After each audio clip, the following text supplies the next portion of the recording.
Assurer la sécurité des Français dans un espace fermé, c'est un défi pour des commerces et les administrations qui tentent de rouvrir leurs portes. Et certains font appel à de drôles d'entreprises pour nettoyer chaque millimètre carré, chaque recoin de bureau. Alors on le sait, il n'y a pas de produit officiel pour tuer le virus, mais on a peut-être trouvé la parade. Faire appel à une société qui assure le nettoyage après un décès. Elle sait éliminer les traces de sang, les bactéries tenaces. À Poissy, dans les Yvelines, les professionnels sont submergés. Julien Fautra. Absolument, la société s'appelle Sang Froid. Des techniciens en tenue de cosmonaute, blouse blanche, cagoule et masque imposant désinfectent tout ce qui est à portée de main. On va traiter les surfaces mélaminées couleur hêtre clair, là. Surface horizontale, détergence désinfection. Ensuite, la partie tiroir. Les tiroirs en dessous des rayons, les moindres interstices, les poignées, les interrupteurs. Stéphane est extrêmement minutieux. On a un regard particulier effectivement sur les surfaces et les objets. On est censé deviner là où chacun pose ses mains. Habituellement, ils éliminent plutôt des traces de sang, des bactéries. Ces techniciens sont devenus des chasseurs de coronavirus.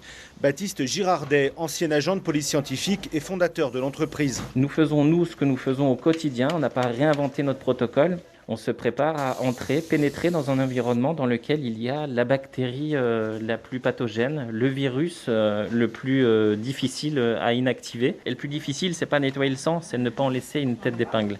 Eh bien, on part du principe que cette tête d'épingle est le Covid-19. S'il y était avant notre passage, il n'existe plus. La commerçante a déjà mis en place quelques mesures. On a fait un sens de circulation. Très bien, sens unique dans le magasin. Pas plus de 15 clients à la fois. Impossible évidemment de tester le maquillage. Et puis il y a ce protocole, un protocole de désinfection pour être autonome les jours et les semaines qui viennent. On a remis à zéro en fait le taux de bactéries et de virus.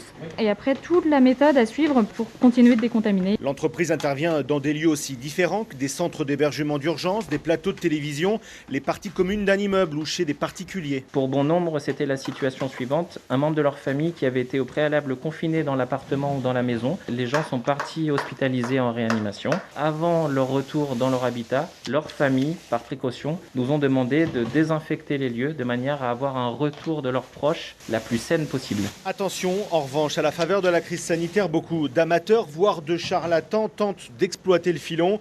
Or, ce type de prestation nécessite des compétences techniques et cela a un prix qui varie certes, mais compter environ 1 000 €. Le reportage de Julien Fautra pour RTL.